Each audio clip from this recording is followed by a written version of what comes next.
사람이 무거운 짐을 지고 먼 거리를 가야 되는 것은 굉장히 힘든 일입니다. 언젠가 한번 보니까 어떤 젊은 여성이 임신을 했는데 등에는 또 아이를 하나 업고 있고 또 머리 위에는 파 같은 거 팔려고 하는지 한 보따리 지고 어디론가 가는 것을 본 적이 있습니다. 아마 그 여성은 굉장히 짐이 무거울 것입니다. 뱃속에 아기도 있고 등에 애도 하나 짊어지고 또 그리고 머리 위에는 파 같은 거, 야채 같은 거 싣고 어디 시장으로 간다면 그 짐이 굉장히 무거울 것입니다. 근데 옛날에 우리 어머니들은 다 이런 식으로 해서 저희들을 키우셨습니다. 우리 어느 장로님 어머니는 그 찌개에다가 무와 그 배추를 가득 실어 와가지고 그걸 가지고 팔아가지고 자녀들을 키우기도 했습니다. 옛날 박근혜 대통령 때 북한하고 남한하고 전쟁이 터질 뻔했던 적이 있었습니다. 그때는 그 북한이 그 휴전선 순찰하는 그 입구에 발목 지뢰를 설치했는데 그걸 우리 병사가 모르고 밟다가 다리가 이제 날아간 것입니다. 그래서 남북 관계가 굉장히 악화되게 되었고 자칫 잘못하면 전쟁이 터질 수도 있는 상황이었습니다. 우리나라에서는 안보실장이 나가고 또 북한에서도 높은 고위급 인사가 나와서 서로 협상을 하는데 우리는 사과하라 그러고 거기는 사과하지 못하겠다 하고 그래서 한치의 그 양보도 없이 그렇게 협상이 잘 되지 않았습니다. 그렇지만 그 회담하는 사람들은 나름대로 고생을 많이 했습니다. 한 3일 동안 잠도 한숨도 못 자고 식사도 제대로 하지도 못하고 협상을 하는데 만약 그 협상이 깨어지게 되면 전쟁이 터지게 되는 것입니다. 그때 우리나라 이 안보실장의 어깨에는 굉장히 무거운 짐이 지어져 있었습니다. 이 나라가 과연 전쟁을 하느냐 안 하느냐 그런 무거운 짐을 가지고 협상에 임했던 것입니다. 그런데 그것은 북한 대표도 마찬가지였던 것 같습니다. 그 협상이 실패하면 아마 그 사람도 어떻게 처벌받을 가능성이 있었던 것 같습니다. 그 우리나라 대표가 한 3일 동안 잠도 못 자고 먹지도 못하고 이제 화장실에 가는데 그 북한 대표가 따라오면서 하는 말이 동무 우리 좀 살려주구려 이렇게 이야기하더라는 겁니다. 그래서 이 북한 쪽도 굉장히 지금 다급하구나. 그래서 또 다시 진지하게 협상을 했는데 북한은 미안하다 하는 유감을 표시하고 사과는 안 하고 유감만 표시하고 남쪽은 대북 방송을 중지하는 선에서 합의를 봤습니다. 그래서 전쟁은 하지 않았습니다. 그때 우리는 이 남한 대표를 위해서 기도를 많이 했습니다. 협상을 잘해가지고 전쟁이 터지지 않도록 우리가 참 기도로 뒤에서 많은 후원을 했습니다. 해밍웨이가 쓴 누구를 위하여 종을 울리나 하는 작품을 보면은 이제 그 프랑크 총독 그 파쇼 쪽하고 공산주의도 섞이고 오중 떠중이도 다 섞인 이 빨치산 쪽하고 전쟁을 하는데 이제 산 꼭대기에 있는 그 쇠로 된 다리가 유일한 이제 보급로인 것입니다. 그때 미국 교수 출신이면서 이 빨치산에 편들었던 로버트라는 사람은 빨치산은 그걸 이제 폭파시키는 임무를 받습니다.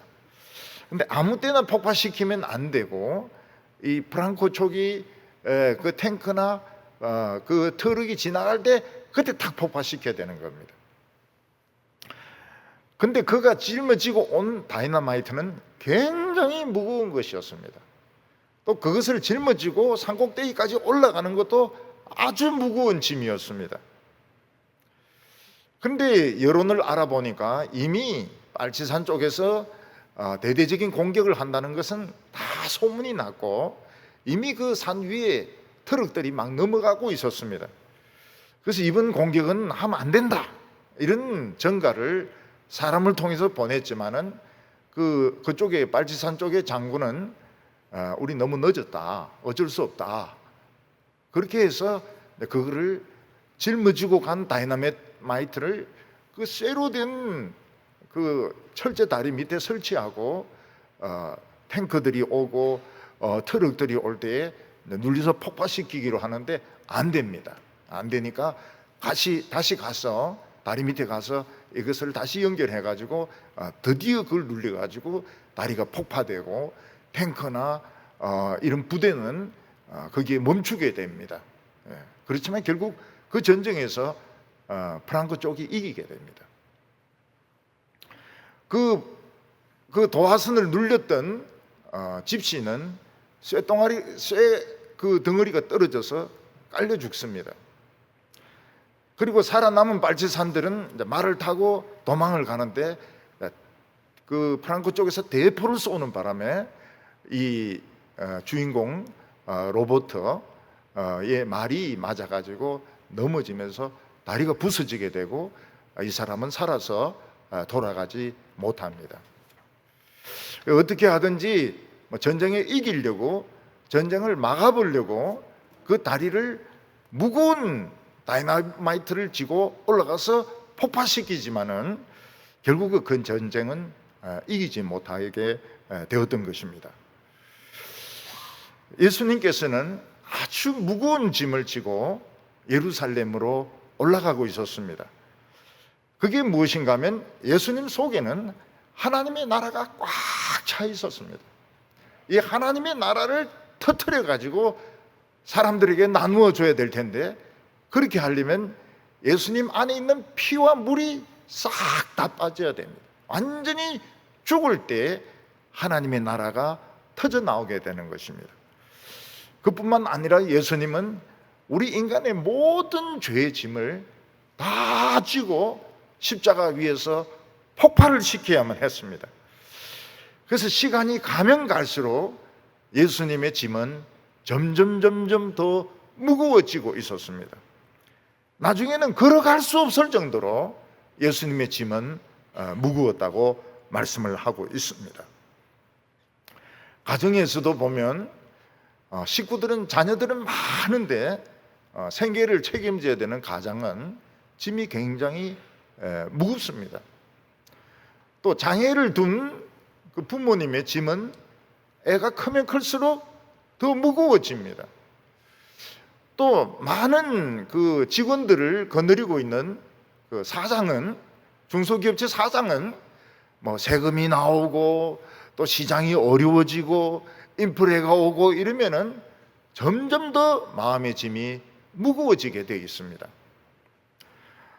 오늘 저희들도 아주 무거운 짐을 지고 매일매일 살아가고 있습니다.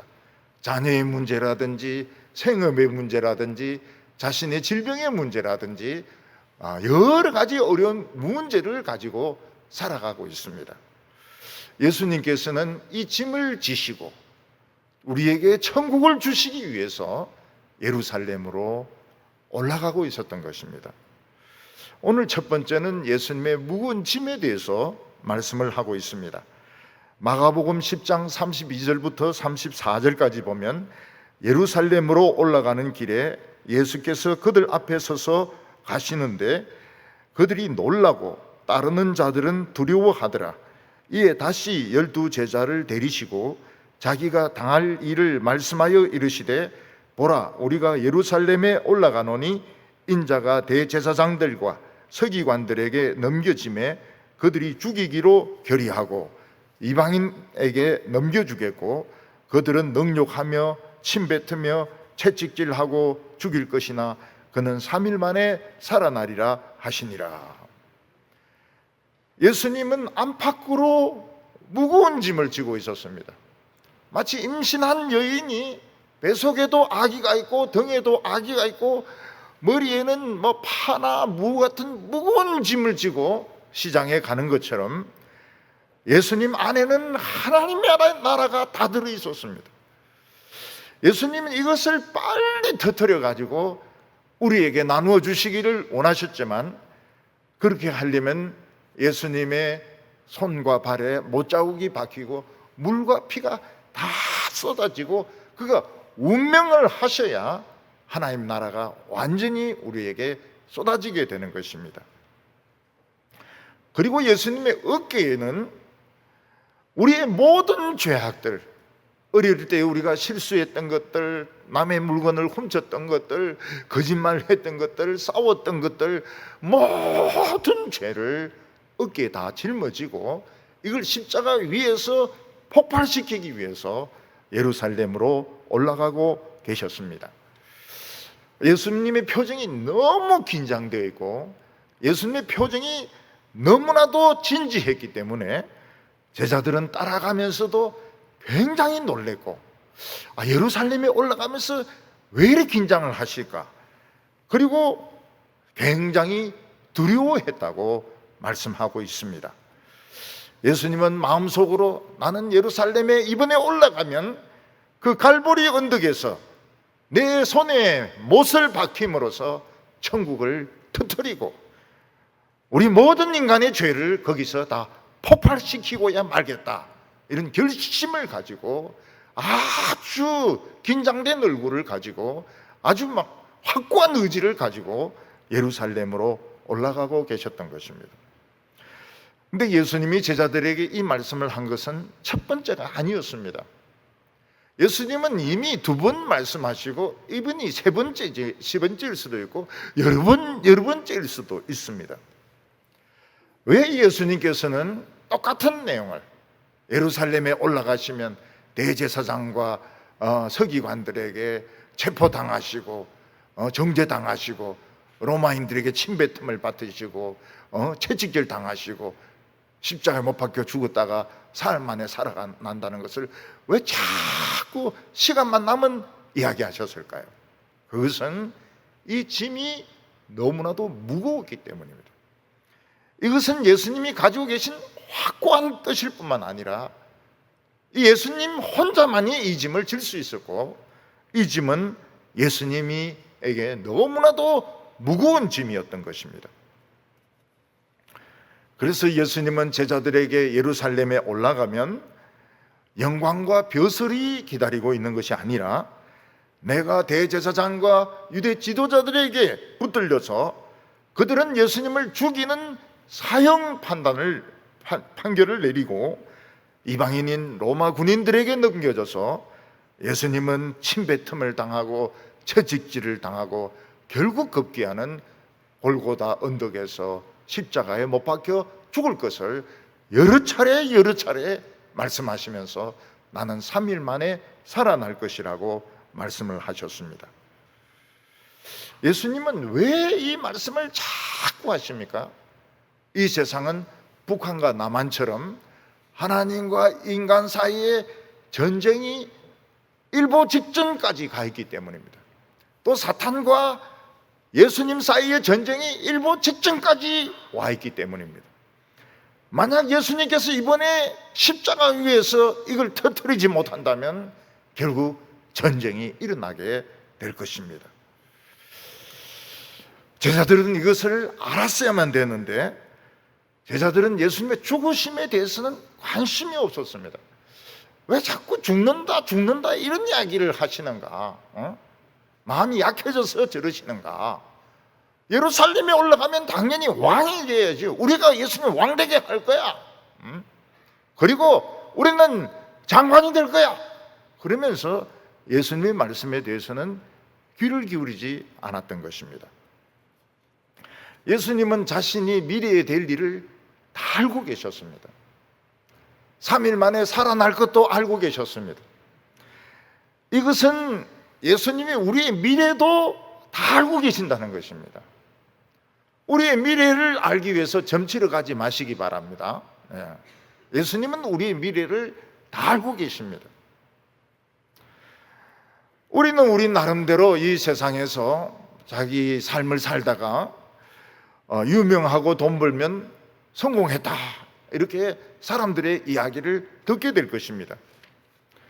그러나 우리 모든 인간을 기다리고 있는 것은 그런 칭찬이 아니고 무서운 하나님의 심판과 진노가 기다리고 있습니다.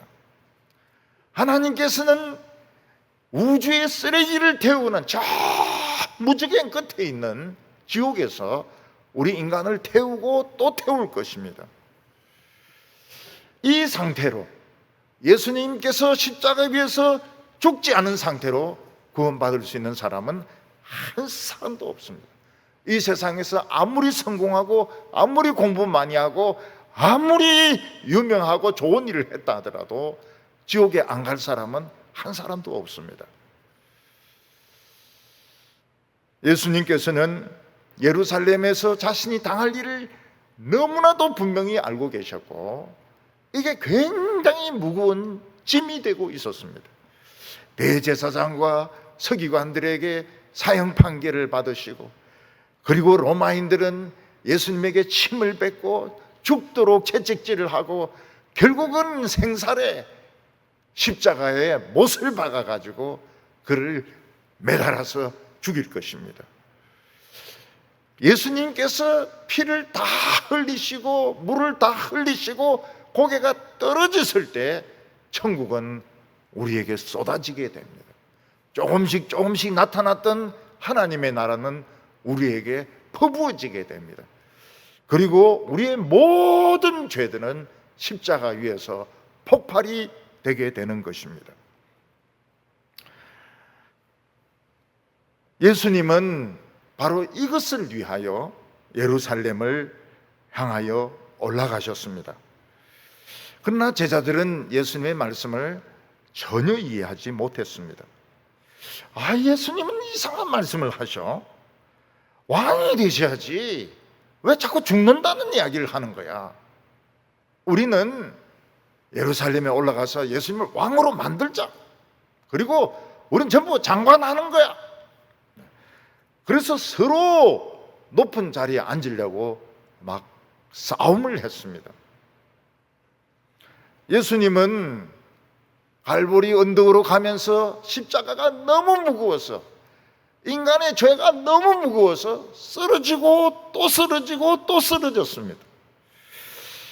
그래서 지금도 비아 빌라로사 예수님이 십자가를 지고 간 그 골목으로 가면 예수님이 첫 번째 쓰러진 곳, 두 번째 쓰러진 곳, 세 번째 쓰러진 곳, 이게 다 벽에 다 기록이 되어 있습니다. 진짜 거기인지 아닌지는 알 수가 없지만은 자고한 유대인들은 다 그걸 표시를 해놨습니다. 오늘 여기서 알 수 있는 것이 무엇인가 하면 예수님은 두 가지를 가지고 예루살렘으로 올라가셨다는 것입니다. 한 가지는 그의 몸 안에 가득한 천국을 가지고 계셨고, 하나는 어깨에 모든 인간의 수치와 부끄러움과 불순종과 죄를 어깨에 짊어지고 예루살렘으로 올라가셨다는 것입니다. 오늘 두 번째는 예수님의 오른쪽과 왼쪽에 누가 앉느냐 하는 것입니다. 제자들은 예수님께서 예루살렘에서 분명히 왕이 될 텐데 그러면 총리는 누가 되고 부총리는 누가 되고 장관은 누가 되느냐 하는 문제를 가지고 아주 심하게 싸웠습니다. 예수님께서 싸우는 제자들 사이에 코 흘리는 어린아이 하나 데려다 놓고 너희들이 이 어린아이와 같이 되지 않으면 천국에 들어가지 못한다, 이런 말씀까지 하셨지만 제자들은 그런 말을 귀담아 듣지 않았습니다. 근데 이런 정도 같으면 예수님께서 너희들이 무슨 제자냐? 너희들은 다 필요 없다. 너희들은 다 너 갈 길로 다 가버리라. 내 혼자 가서 십자가 지겠다. 이렇게 하실 것 같은데 그렇게 안 하셨습니다. 그 이유는 예수님께서 그런 것까지도 십자가에 다 짊어지고 그런 욕심들까지도 야망들까지도 십자가에 다 짊어지고 그 위에서 폭발을 시키기 때문에 그런 것입니다. 그런데 이때 다른 제자보다도 이 총리직을 새치게 하는 사람이 있었습니다. 그들은 바로 세베대의 아들 야고보와 요한이었는데, 다른 성경에 보면 어머니까지 모시고 와서 예수님에게 부탁을 한 것을 볼 수 있는, 로비죠, 일종의 로비를 한 것을 볼 수가 있습니다. 이들은 예수님께 와서 선생님, 우리의 요구하는 것을 들어주시기를 바랍니다. 그때 예수님께서 너희들이 요구하는 것이 무엇이냐? 그러니까 그들은 예수님이 영광의 자리에 있을 때 우리 중 한 명은 오른쪽에, 한 사람은 왼쪽에 앉게 해주십시오. 그게 무슨 말입니까? 우리 예수님이 왕이 되실 때 한 사람은 총리가 되고 한 사람은 부총리가 되게 해주십시오. 그리고 뭐 베드로 같은 사람 성질도 급하니까 국방장관 같은 거 시키고, 그리고 뭐 마태 같은 경우에는 돈도 잘 헤리니까 세무서장 같은 거 시키고, 우리는 총리와 부총리를 시켜주십시오. 그때 예수님께서는 너희가 내가 마시는 잔을 마실 수 있으며 내가 받는 세례를 받을 수 있느냐고 물어보셨습니다. 야고보와 요한은 예수님의 말씀을 가볍게 생각했습니다. 예수님이 포도주 마시는데 우리 한 잔 더 마실 수도 있는 거지 뭐. 예수님이 세례 요한에게 세례를 받으셨는데 우리도 한 번 더 세례 더 받지 뭐. 그래서 그들은 우리는 예수님의 잔을 얼마든지 마실 수 있고 예수님의 세례도 얼마든지 받을 수 있습니다. 이렇게 대답을 했습니다. 이때 예수님의 잔은 무엇을 말합니까? 하나님의 진노의 잔을 말하는 것입니다. 예수님의 속은 하나님의 그 진노로 막 타들어갔습니다. 너무너무 속이 뜨거웠습니다. 그리고 예수님의 세례는 이거는 물에 들어가는 것이 아니고 땅에 들어가는 것이었습니다. 수없이 두들겨 맞고 머리에는 가시 면류관을 쓰고 손과 발에는 못이 박히고 옆구리에 창이 찔려가지고 땅 속에 들어갔다가 나오는 것이 예수님이 받을 세례였던 것입니다. 만일 예수님께서 야고보와 요한의 요구를 들어주셨더라면 예수님이 십자가에 못 박힐 때 한쪽에는 야고보, 한쪽에는 요한이 십자가에 달려서 죽었어야 될 겁니다. 그래서 예수님은 그들의 요구를 거절하셨습니다. 왜냐하면 그들은 아직 죽을 준비가 되어 있지 않기 때문입니다. 그들은 예수님과 함께 죽는 것이 목적이 아닙니다. 그들은 살아서 복음을 지키는 것이 그들의 목적이었고 예수님은 그들이 죽는 것을 원치 않았습니다. 두 강도가 죽었습니다. 그래서 예수님께서는 너희가 내 잔을 마시고 내가 받는 세례를 받을 수 있지만 내 오른쪽과 왼쪽에 앉는 것은 내가 정하지 못한다고 말했습니다. 그건 누가 정합니까? 하나님이 정한다고 말씀하셨습니다. 하나님이 어떤 자를 거기에 앉게 하십니까? 예수님을 위하여 많은 고통을 당한 사람, 많은 어려움을 당하고 많은 괴로움을 당한 사람, 많은 것을 잃어버린 사람 순서대로 앉게 되는 것입니다. 어떤 사람은 목베임을 당하고 어떤 사람은 불에 태워짐을 당하고 어떤 사람은 사지가 찢어짐을 당하고 어떤 사람은 채찍질을 당하고 침뱉음을 당하고 고문을 당하고 제일 많은 고통을 당한 사람들 순서대로 오른쪽 왼쪽 앉게 되는 것입니다. 야고보는 자신의 세례를 받았습니다. 초대교회 때 야고보는 제일 먼저 목베임을 당해가지고 땅속에 세례를 받았습니다. 근데 요한은 죽지 않았습니다. 요한은 90이 넘도록 죽지 않았습니다. 그래서 막 전설에 하면 끓는 가마에 넣었는데도 안 죽고 이래가지고 밤모섬에 유배를 보내어서 채석장에서 돌을 캐면서 요한계시록을 보게 됩니다. 요한계시록에서 주님이 다시 너는 열방과 언어와 민족에게 말씀을 전하게 되리라. 늙은 영감이 지금 채석장에서 지금 돌 캐고 있는데 어떻게 나라와 민족과 방언대에게 말씀을 전할 수 있습니까? 근데 그때 로마 황제 도미티아누스가 딱 죽으면서 요한은 풀려나게 됩니다. 그리고 많은 성도들이 모인 앞에서 서로 사랑하라, 그 설교를 하게 됩니다. 요한 1서 설교를 하게 되는 것입니다. 그래서 예수님의 오른쪽과 왼쪽의 영광의 자리는 제일 많은 것을 잃어버린 사람, 제일 많은 고통을 당한 사람들 순서대로 앉게 되는 것입니다. 자녀를 잃어버리기도 하고 자기 자신의 팔을 잃어버리기도 하고.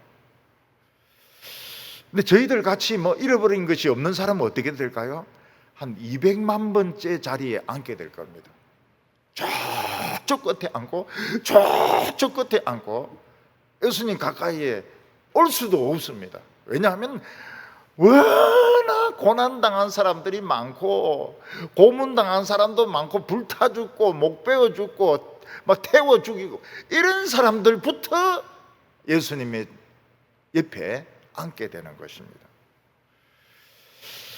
그래서 우리 성도들은 조금씩 예수님께로 가야 됩니다. 이 세상에 살아있으면서. 그래서 좀 가난하면 좋은 겁니다. 한 2자리 정도 땡길 수 있으니까요. 또 누가 막 뺨 때리면 또 한 자리 올라가고, 침 뱉으면 또 한 자리 올라가고, 머리털 뽑으면 한 자리 올라가고. 근데 머리털인데 가발이면 이거는 못 올라갑니다. 아픈 것도 없고 이러니까요. 예수님께서는 제자들에게 그렇게 말씀하셨습니다. 천국에서는 높은 자가 가장 낮은 자가 된다고 했습니다. 교회에서 제일 높은 자가 누군가? 제일 낮은 사람, 청소하는 사람, 휴지 줍는 사람, 요거도 먹는 사람, 자리 맞추면 20% 30% 하는데 막 자리 때문에 막 요거도 먹고 이런 사람들, 그런 사람들이 높은 사람, 요거도 먹는 사람이. 그리고 으뜸이 되는 사람은 제일 낮은 사람이 되어야 된다고 말했습니다. 이게 무슨 뜻입니까? 집에서 어머니는 아버지하고 동격입니다. 옛날에는 아버지 다음이라 하지만 아버지하고 동격이고 아버지보다 또 조금 높을 수가 있어요. 요즘은 여성들이. 그런데 그 어머니들이 어떻게 합니까? 그 애들을 참 위에서 기저귀를 갈아주고 목욕을 시키고 젖을 주고 이유식을 주고 울면 달래고 애가 병들면 병원에 뛰어오고 밤을 새우고 어머니는 모든 수고를 다 하십니다. 어머니는 집에서 제일 높은 사람입니다. 왜냐하면 아버지는 돈 벌어오지만 애들은 다 엄마 편이거든요. 애들은 엄마 편이지 아버지 편이 아닙니다. 우리 어렸을 때 엄마하고 아버지하고 싸우면 우리 막 아버지 발로 차고 막 그랬어요. 우리 엄마 편이니까. 예수님은 자기가 이 세상에 오신 목적을 분명히 말씀하셨습니다. 45절에 인자가 온 것은 섬김을 받으려 함이 아니라 도리어 섬기려 하고 자기 목숨을 많은 사람의 대속물로 주려 하심이니라. 예수님은 영광을 받기 위하여 대접을 받기 위하여 이 세상에 오신 것이 아닙니다. 예수님은 만인의 어머니로서 오신 것입니다. 우리의 코 흘리는 거, 우리의 거짓말한 거, 우리가 남의 물건을 훔친 거, 못된 짓 한 거, 하나님 말씀에 불순종한 거, 대적한 거, 남 때린 거, 그걸 다 닦아주려고 예수님이 오신 것입니다. 그리고 예수님은 자신을 대속물로 준다. 근데 대속물이라고 하는 것은 제사가 아닙니다. 이는 돈입니다. 돈. 인질로 잡힌 사람을 돈을 주고 빼내는 것입니다. 우리는 모두 마귀의 인질로 잡혀 있었습니다. 예수님은 못 박힌 자신의 손과 창에 찔린 자신의 이 허리를 보여주면서 우리를 그 마귀의 인질에서 전부 다 건져내셨습니다. 그래서 우리 성도들이 과거의 그 죄에 대해서 반성하는 것은 좋습니다. 그러나 그게 너무 억눌려 가지고 힘들게 신앙생활을 하는 것은 옳지가 않아요. 그리고 우리는 자유입니다. 자유예요. 예수님이 우리에게 자유를 주셨습니다. 그래서 다시 얽매일 필요가 없습니다. 우리는 공산주의에도 얽매일 필요가 없고 무슨 사상에도 얽매일 필요가 없습니다. 돈에도 얽매일 필요가 없습니다. 왜냐하면 우리를 자유케 하셨기 때문에. 과거의 부끄러운 모든 죄들, 거짓말도 하고 속이기도 하고 남의 것을 돌려주지도 않고 나쁜 생각도 가지기도 하고 이런 것들 다 닦아주기 위해서 섬기는 자로 예수님은 오셨다고 말씀하셨습니다. 오늘 여기 마지막으로 메시아를 부르는 소리를 예수님이 들으셨습니다. 예수님께서는 예루살렘 가까운 곳 여리고까지 오게 되었습니다. 그 여리고에서 많은 사람들이 예수님을 따라오고 있었는데 그때 바디메오라는 한 소경이 있었습니다.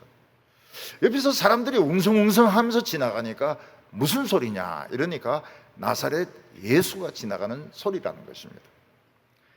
그런데 이 바디메오는 예수님께서 다른 사람의 병을 고치고 맹인의 눈을 뜨게 하고 듣지 못하는 자, 청각 장애인들 귀를 듣게 하고 말하지 못하는 사람들 말하게 하는 걸 듣고 이 사람은 다윗의 자손 메시아라는 확신을 가지고 있었습니다.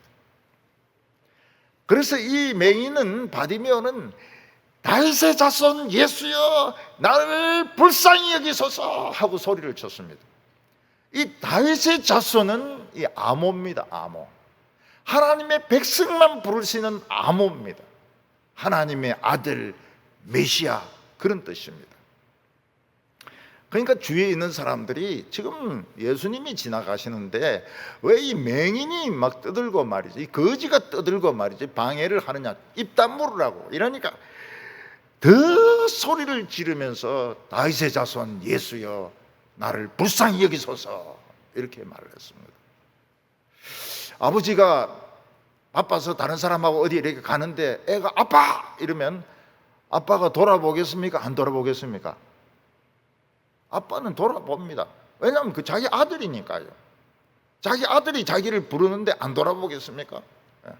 돌아본다고요.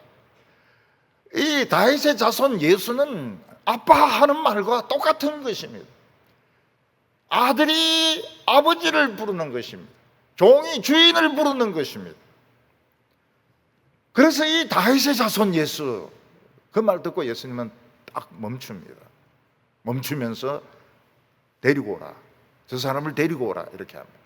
아무리 십자가 지는 것이 무겁고 아무리 눈앞에 어려움이 있다 하더라도 부모는 자식이 부르는 소리에 못 들은 채 하고 가지 않습니다.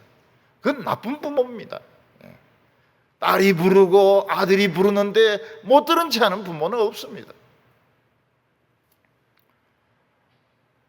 구약 성경에는 앞으로 다윗의 자손 메시아가 오시면 맹인의 눈을 뜨게 할 거라고 했습니다.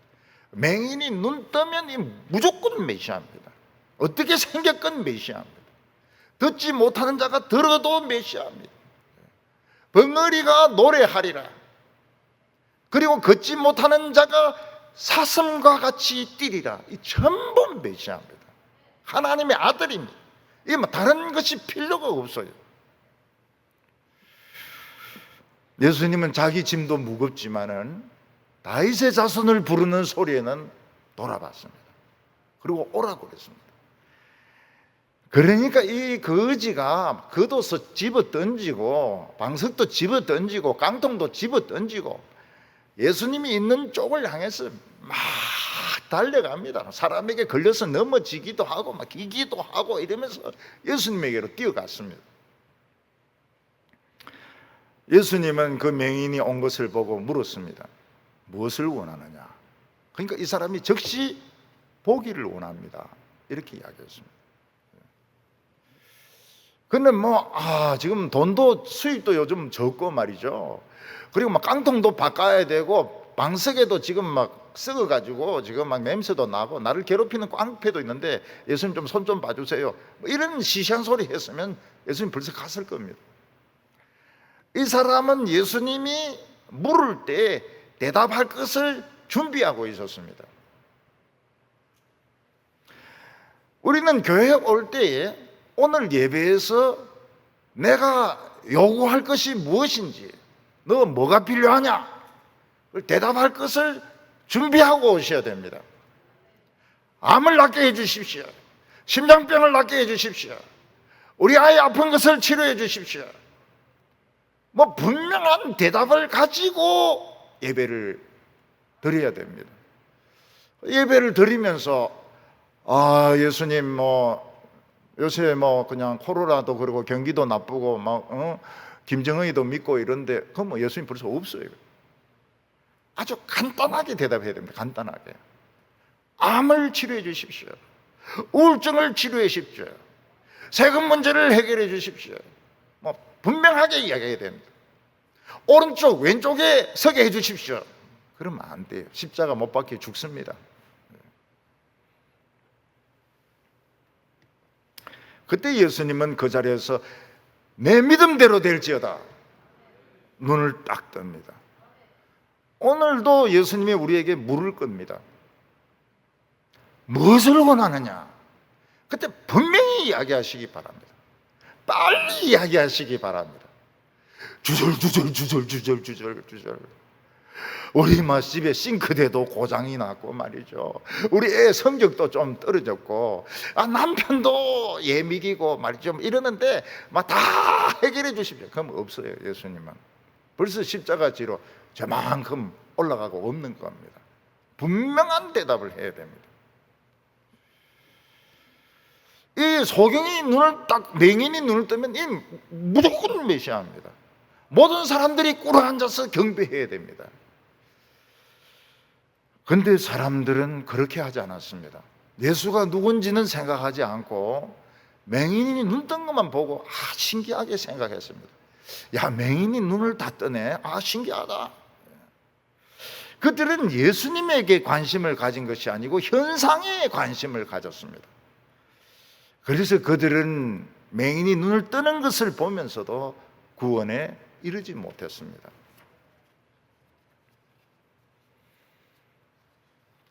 예수님은 자신이 대속제물로 드리기 위해서 오셨다고 말씀하셨습니다. 예수님은 자신의 잔을 다 마시셨습니다. 십자가 위에서 너무 괴로워서 하나님은 아들이라고 해서 봐주는 게 없었습니다. 좀 봐줄 줄 알았는데 하나도 안 봐줍니다. 그래서 나의 하나님 어찌하여 나를 버리십니까? 그런 고백을 합니다. 예수님은 자신의 세례를 받으셨습니다. 물 한 방울, 피 한 방울 남김없이 다 쏟으시고 땅에 묻혔습니다. 그리고 사흘 만에 살아나셨습니다. 예수님께서는 죽으면서 휘장이 찢어지게 해서 천국이 우리에게 막 쓰나미처럼 밀려오게 했습니다. 우리의 모든 죄짐은 다 폭발을 시켜버렸습니다. 근데 우리는 왜 이렇게 살기가 힘듭니까? 어떤 가수가 이야기를 테스 형 왜 이래 살기가 힘들어? 왜 이래 살기가 힘듭니까? 코로나는 왜 자꾸 변종을 일으키면서 지금 자꾸 퍼져가고 있습니까? 왜 경제는 이렇게 어렵습니까? 하나님 나라가 쏟아진다고 했는데 우리 하나님 나라 냄새도 지금 못 받고 있습니다. 그것은 우리가 너무 세상의 기준을 가지고 성공을 생각해서 그런 것입니다. 우리가 믿음이 없어서 자꾸 세상의 기준으로 우리 애는 결혼을 해야 되고 좋은 학교를 나와야 되고 좋은 자리에 앉아야 되고 너무 거기에 집착을 하니까 하나님 나라가 임했는데도 우리는 그것을 못 보고 있는 것입니다. 우리는 세상도 가지고 천국도 가지기를 원합니다. 이게 제자들이 가졌던 오른쪽 왼쪽 그 사고방식입니다. 우리 둘을 오른쪽에도 왼쪽에도 있게 해주십시오. 그때 예수님이 뭐라고 말씀하십니까? 그건 내가 결정할 문제가 아니다. 앞으로 주님을 위해서 많은 것을 잃어버린 사람, 많은 고통을 받은 사람, 자녀를 잃어버리고 팔을 잃어버리고 목이 베이고 이런 사람 순서대로 앉는 것이지, 앉고 싶다고 해서 그 앉는 것이 아니라고 예수님은 말씀하셨습니다. 우리는 이 세상에서 병들거나 어려우면 해결해 달라고 기도를 해야 됩니다. 그렇지만 우리의 눈은 항상 저 천국에 고정되어 있어야 됩니다. 텔레비전 보면 막 자꾸 리모컨을 돌리니까 고정해 달라고 막 부탁을 합니다. 우리 이 프로의 채널을 고정해 주세요, 뭐 이런 이야기를 합니다. 선전 나오면 탁 돌려버리니까요. 누가 그 선전 보고 앉아 있습니까? 우리는 이 채널을 천국에 딱 고정을 시켜야 됩니다. 고정을 시키고, 그리고 나서 우리는 이 세상에서 열심히 살아서 하나님께서 좋은 것을 많이 주시면 감사한 것이고, 또 많이 고생을 하면 또 그만큼 예수님에게 가까이 가는 거니까 좋은 겁니다. 사도 바울은 그 예수님 가까이 가려고 얼마나 고생을 했는지 몰라요. 그 채찍질을 당하고 굶고 바다에 빠지고 돌에 맞아서 죽었고 나중에는 목베어서 죽습니다. 사도 바울은 뭐라고 말하면 내 육체에 예수님의 고난을 채우기를 원한다고 말했습니다. 그 이유는 뭔가 하면 예수님에게 가까이 가려고 그렇게 하는 것입니다. 우리 같이 그냥 아무 어려움 없이 신앙생활 하면 수백만 번째 저 끝에 예수님 보이지도 않아요. 거기에 앉게 될 겁니다. 거기 앉지도 못하고 서 있거나 무릎 꿇고 있을지도 몰라요. 너 무릎 꿇고 좀 있어라. 이 세상에서 그냥 네 맘대로 살았으니까. 우리가 어머니, 특히 돌아가신 어머니만 생각하면 참 눈물이 나고, 어머니가 보고 싶고 어머니의 사랑이 그리운 것은 너무 희생적으로 우리를 업고 씻기고 닦고 우리가 막 울고 막 떼쓰고 이럴 때도 어머니는 그냥 잘 돕아줘. 그 모든 그런 허물들을 다 어머니가 덮어주시고, 그렇기 때문에 우리 어머니를 생각하면 가슴이 뭉클하고 눈물이 나는 것입니다. 저희 집에는 형제들이 많으니까요. 근데 그게 몇 살 터울로 해가 업어주게 돼 있습니다.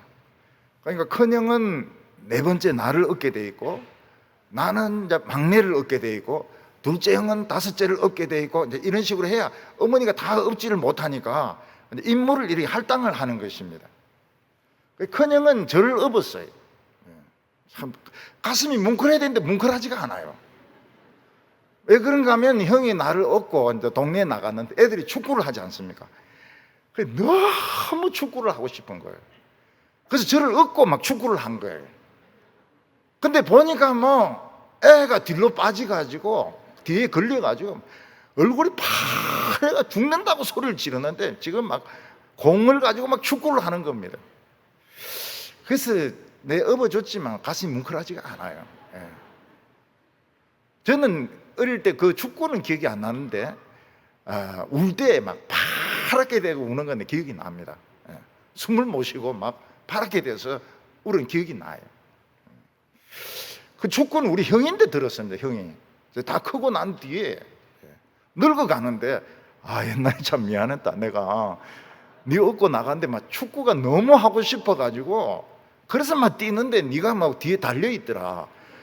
여러분, 그거는 업어준 게 아니고 고문을 한 겁니다. 거꾸로 달려가지고 막 애가 소리 지르는 건 이 고문을 당한 거라고요. 가슴이 뭉클하지가 않아요. 우리가 가지고 있는 무거운 짐들 오늘 십자가에 다 걸고 가시기 바랍니다. 십자가 걸기 좀 힘들면 요 의자에 골이 있습니다. 그거 다 걸어놓고 가세요. 고민하지 마세요. 미래의 문제에 대해서 하나님은 환상적이십니다. 나를 믿는 자는 결코 수치를 당하지 아니하리라. 우리에게 멋진 피날레를 주실 것입니다. 그리고 우리 성도들은 과거의 죄에 반성하는 것은 괜찮지만 너무 억눌려 가지고 난 나쁜 놈이다, 난 죄인이다, 이래 할 필요 없어요. 그거 폭발시키려고 예수님이 무거운 짐을 지고 갈보리 언덕으로 올라가셨던 것입니다. 예수님은 수고하고 무거운 짐진 자들아 다 내게로 오라, 내가 너희를 쉬게 하리라. 오늘부터 무거운 짐에서 벗어나시기 바랍니다. 그냥 하나님께 다 맡겨버리세요. 가족들의 문제나 내 자신의 문제나 좋은 거나 싫은 거 내가 책임질 거 하나도 없습니다. 그냥 하나님께 다 맡겨버리시기 바랍니다. 과거는 다 지워졌습니다. 흘러갔습니다. 우리는 높은 자리를 탐내지 마시기 바랍니다. 무슨 장자리 붙은 거 이런 거 좋아하지 마시기 바랍니다. 낮은 자리, 낮은 곳으로 가서 정말 예수님 가까이 가는 우리 성도들 다 되시기를 바랍니다. 기도드리겠습니다. 거룩하신 하나님 아버지, 예수님을 보내주셔서 감사합니다. 하나님의 아들 메시아, 오늘 저희들 부르짖습니다. 다윗의 자손이여 우리를 불쌍히 여기소서. 예수님이 오늘 우리에게 묻습니다. 내가 무엇을 해주기를 바라느냐? 암을 낫게 해주십시오. 심장병을 낫게 해주십시오. 허리를 낫게 해주십시오. 우울증을 치료해 주십시오. 지금 가정의 어려움을 해결해 주십시오. 남편 담배 끊고 교회 나오게 해주십시오. 분명히 말할 수 있는 저희들 되게 하여 주시옵소서. 과거에 좋지 못했던 일에 우리가 매이지 말게 하여 주시고, 미래에 어떻게 뭐 먹고 살 것인지 염려하지 말게 하여 주시고, 모든 것을 하나님께 맡깁니다. 하나님, 저희들의 길을 인도하여 주시옵소서. 예수님의 이름으로 기도하옵나이다.